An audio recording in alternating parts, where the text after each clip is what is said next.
Hello everyone, welcome to my channel one step to success. यहाँ पर आप लोगों के लिए हम साइंस का एक और सेशन लेकर आ चुके हैं।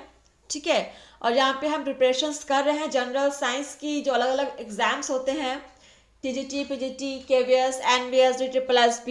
ठीक है। और फिलहाल यहाँ पर डीएवी के एग्जाम्स जो होने वाले हैं आपके, इसके लिए यहाँ पर आपकी तैयारियां कराई जाए जनरल साइंस के लिए। तो स्टार्ट करते हैं सेशन को। और पहला क्वेश्चन है आपका, निम्नलिखित वैज्ञानिकों को उनके जन्म के आधार पर सही क्रम में विन्यस्त करें। John Dalton, Linus Pauling, Dmitry Mendeleev, Ptolemy. मतलब जन्म के क्रम में उनको रखना है। मतलब पहला जन्म जन्म किसका हुआ था, उसके बाद किसका जन्म हुआ। ठीक है। इस आधार पर आपको उनको जमाना है।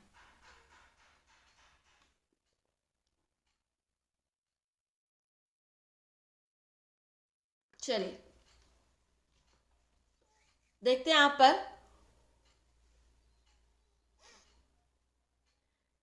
पहले जन्म किसका हुआ था, आपको उनकी डेट ऑफ बर्थ याद होनी चाहिए, तभी आप इसका आंसर कर पाएंगे। तो सबसे पहले जन्म हुआ था जॉन डाल्टन का। ठीक है। उसके बाद दमित्री मेंडलीफ का दूसरे नंबर पे। तीसरे नंबर पे हुआ है लिनस पाउलिंग का। और चौथे में हुआ है टॉलमी का। और यहाँ पर कोड बनने वाला है आपका 1324 1324। और कोड भी यहाँ पे दिख रहा है clearly. Option first is correct. Next है हमारा क्वेश्चन नंबर 220। थोड़ा सा इसको मिनिमाइज करते हैं। ठीक है। चलिए, निम्न में से कौन सा जोड़ा सही सुमेलित नहीं है। पहला है स्पेक्ट्रोस्कोप, वायु का दाब मापना। माइक्रोस्कोप, सूक्ष्म वस्तुओं का दर्शन। टेलीस्कोप, खगोलीय रचनाओं का दर्शन। कैमरा, चित्र खींचना। क्या लग रहा है कौन सा जोड़ा जो है वो सुमेलित नहीं है। आंसर तो क्लियर है। देखिए यहाँ पर कैमरा, चित्र खींचना बिल्कुल सही जोड़ा दिया हुआ है। टेलीस्कोप, खगोलीय रचनाओं का दर्शन, ये भी सही है।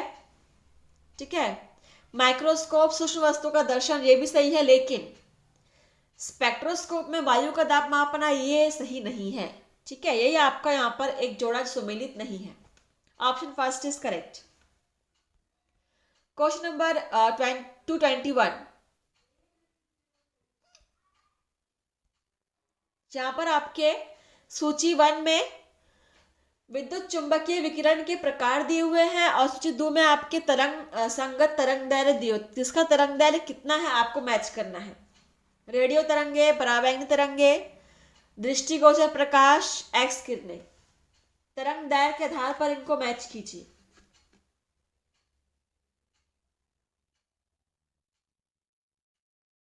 तरंग दैर्घ्य के आधार पर मैच करना है। चलिए मैच करते हैं।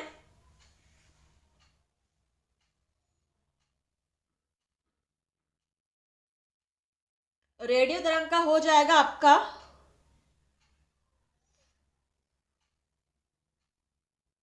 क्या हो जाएगा रेडियो तरंग का।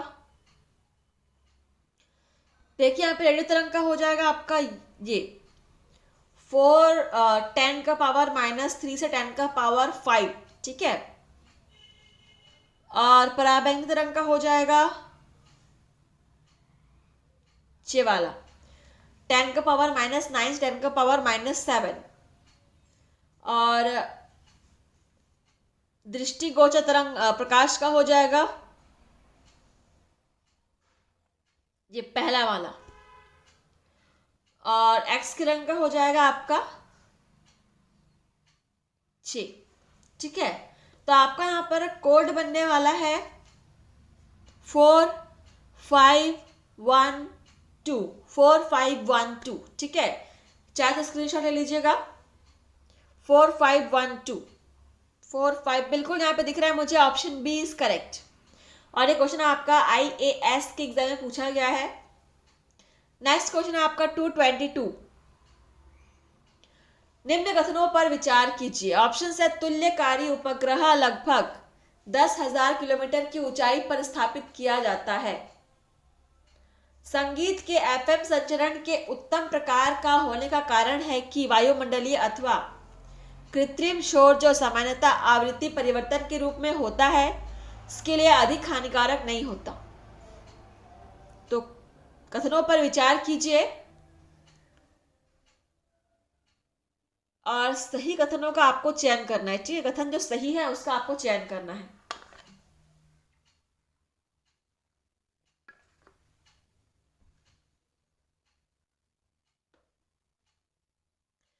तो यहां पर केवल आपका एक ही कथन सही है, वो है आपका कथन 2। ठीक है, देखते हैं ऑप्शन में दिया है कि नहीं। और मुझे बिल्कुल मुझे यहाँ पे दिख रहा है केवल 2 यहाँ पर दिया हुआ है। ये भी आपका आईएएस के एग्जाम में आया हुआ है क्वेश्चन, प्रीवियस ईयर क्वेश्चन है, क्वेश्चन नंबर 23। नीचे दिए गए पदार्थों का उनके घनत्व के अवरोही क्रमानुसार सही अनुक्रम कौन सा है। अवरोही क्रम मतलब घटते क्रम में सही क्रम कौन सा है। ऑप्शन है इस्पात, पारा, सोना, सोना, पारा, इस्पात, इस्पात, सोना, पारा, सोना, इस्पात, पारा। इनको घनत्व के अवरोही क्रम में सेट करना है। तो सबसे अधिक घनत्व किसका होगा।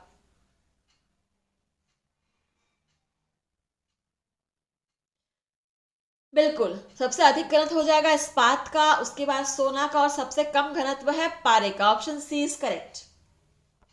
नेक्स्ट यहाँ पर क्वेश्चन नंबर 24। निम्नलिखित में से किसने लेजर का आविष्कार किया। ऑप्शन है Theodore Maiman, Denis Papin, William Morton, Francis Crick. इनमें से किन्होंने लेजर का आविष्कार किया था। और यह भी क्वेश्चन आपका आईएएस के एग्जाम में पूछा गया है।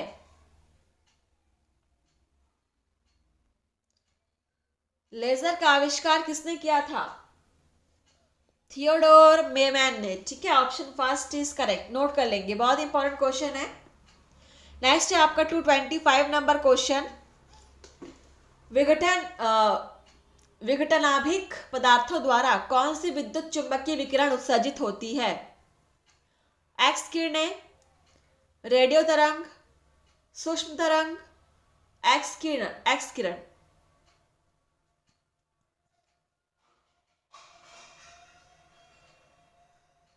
चलिए आंसर कीजिएगा।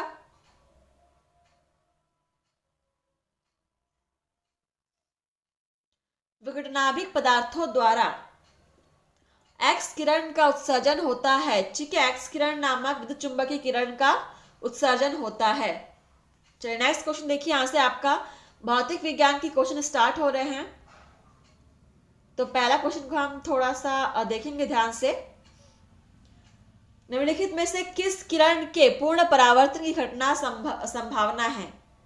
कौन से चित्र में आपको पूर्ण परावर्तन की घटना संभावित लग रही है। देखेंगे हर एक चित्र को। यहां पर पहला चित्र आपके सामने है, पूर्ण परावर्तन की घटना। दूसरा चित्र है आपके पास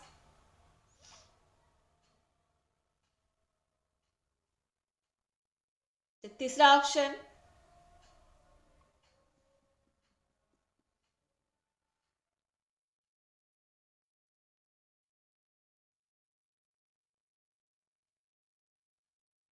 चौथा ऑप्शन।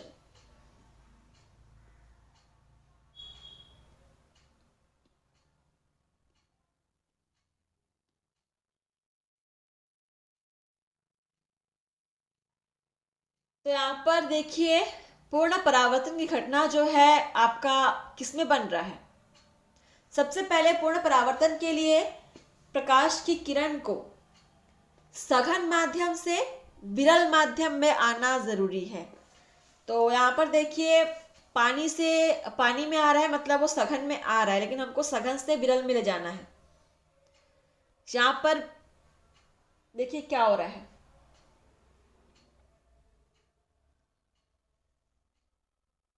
हाँ, यहाँ पर आपका सघन से विरल में जा रहा है, ये आपका ऑप्शन बिल्कुल सही है। ठीक है, ऑप्शन आपका यही सही होने वाला है। सघन मतलब कांच से पानी में जा रहा है, यही आपका पूर्ण परावर्तन घटना यहाँ पर आपके संभावना है।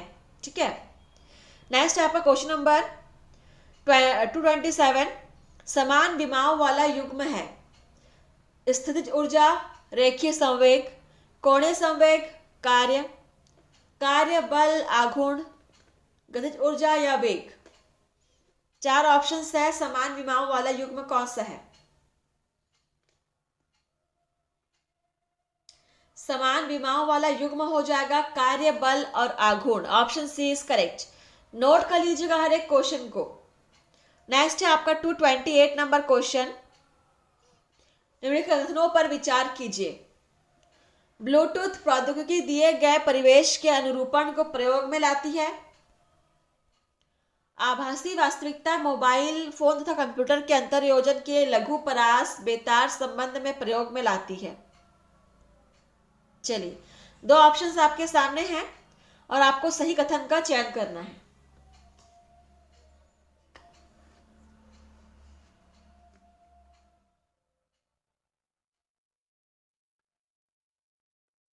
और यहां पर आपके पहला और दूसरा कथन दोनों ही बिल्कुल सही है। देखते हैं कौन सा ऑप्शन में दिया हुआ है। बिल्कुल ऑप्शन सी में दिया हुआ है। Option C is correct. Next है आपका 229 नंबर क्वेश्चन। पृथ्वी तल पर किस वस्तु का पलायन वेग निम्नलिखित में से किस पर निर्भर करता है?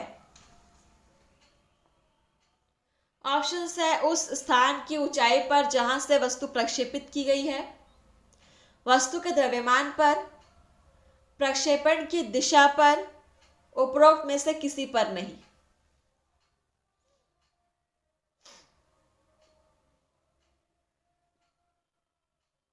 पृथ्वी तल पर किसी वस्तु का पलायन वेग निम्नलिखित में से किस पर निर्भर करता है? उस स्थान की ऊंचाई पर जहां से वस्तु प्रक्षेपित की गई है। ठीक है, option first is correct. Question number है आपका 230। निम्नलिखित कथनों पर विचार कीजिए।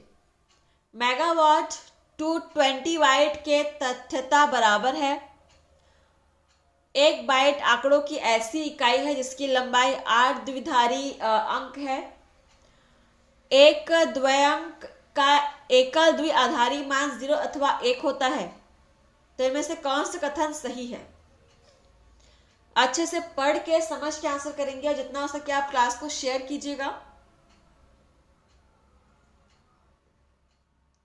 जनरल साइंस के प्रीवियस ईयर क्वेश्चंस यहाँ पे कराए जा रहे हैं।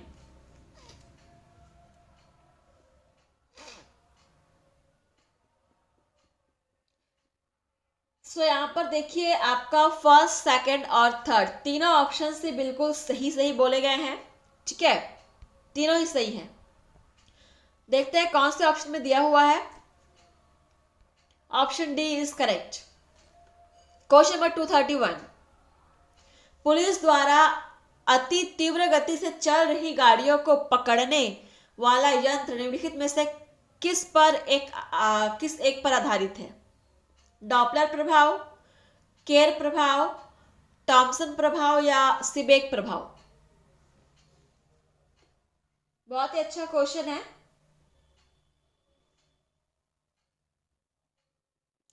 और आंसर हो जाएगा आपका डॉपलर प्रभाव।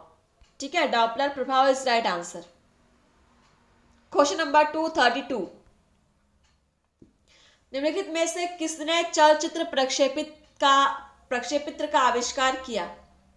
Alexander Graham Bell, Benjamin Franklin, J L. Baird, Thomas Edison. इनमें से किसने चलचित्र प्रक्षेपित्र का आविष्कार किया?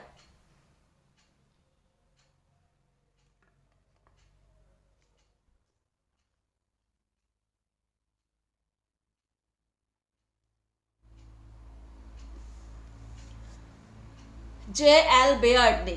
ठीक है, ऑप्शन यहां पर सी इज करेक्ट, जे.एल. बेयर्ड ने। देखते हैं अगला क्वेश्चन क्या है हमारा। 233 नंबर क्वेश्चन है। निम्नलिखित तापमान मापक्रमों में से किसका या किनका शून्य परम शून्य पर होता है? फ़ारेनहाइट, सेल्सियस या केल्विन?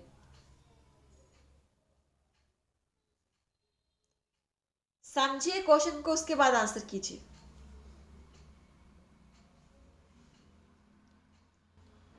किसका मान शून्य या परम शून्य पर होता है?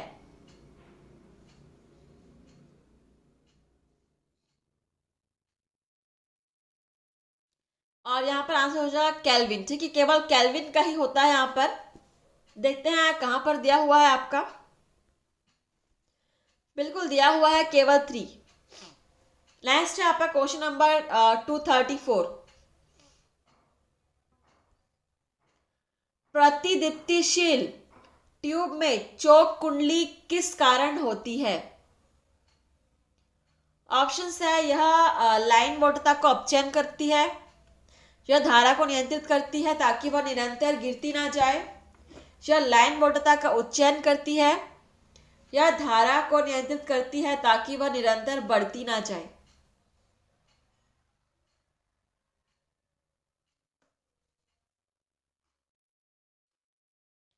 प्रतिदीप्तिशील ट्यूब में चोक कुंडली किस कारण होती है?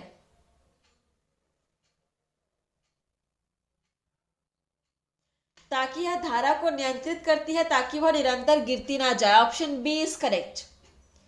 क्वेश्चन नंबर आपका 235। नाभि के रिएक्टर में भरी पानी का प्रयोग किस रूप में होता है? विलायक, उत्प्रेरक, ईंधन या विमंदक? नाभि के रिएक्टर में भरी पानी का प्रयोग होता है विमंदक के रूप में। Option D is correct. Question number 236। जब किस धातु का पृष्ठ किरणित किया जाता है तब इलेक्ट्रॉनों का निष्कासन क्या कहलाता है? प्रकाश विद्युत प्रभाव, कॉम्पटन प्रभाव, जेमान प्रभाव, प्रकाश वोल्टीय प्रभाव?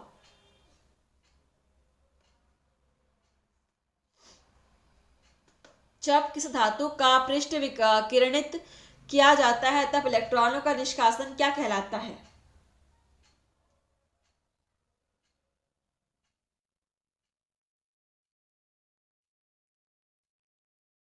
कहलाता है आपका प्रकाश विद्युत प्रभाव। Option first is correct.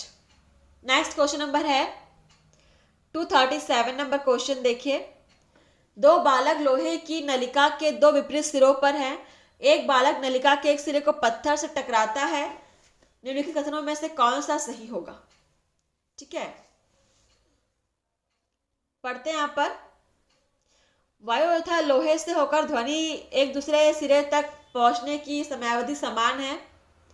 ध्वनि द्वारा वायु से होकर जाने की तुलना में ध्वनि द्वारा लोहे से होकर दूसरे सिरे तक पहुंचने में अधिक समय लगेगा। ध्वनि द्वारा लोहे से होकर जाने की तुलना में ध्वनि द्वारा वायु से होकर जाने में समयावधि अधिक है। इन समयावधियों का अनुपात नलिका की लंबाई पर निर्भर करता है।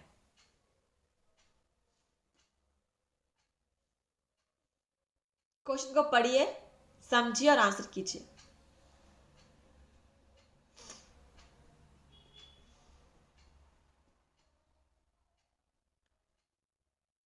सो यहाँ पर सही आंसर आपका हो जाएगा, ध्वनि द्वारा लोहे से होकर जाने की तुलना में ध्वनि द्वारा वायु से होकर जाना दूसरे सिरे तक पहुंचने की समयावधि अधिक होगी। Option C is correct. ठीक है, और सेशन आपका यहीं पर समाप्त हुआ। मिलते हैं नेक्स्ट सेशन में। थैंक यू फ्रेंड्स, धन्यवाद। आज के लिए बस इतना ही। आप लोग पढ़ते रहिए।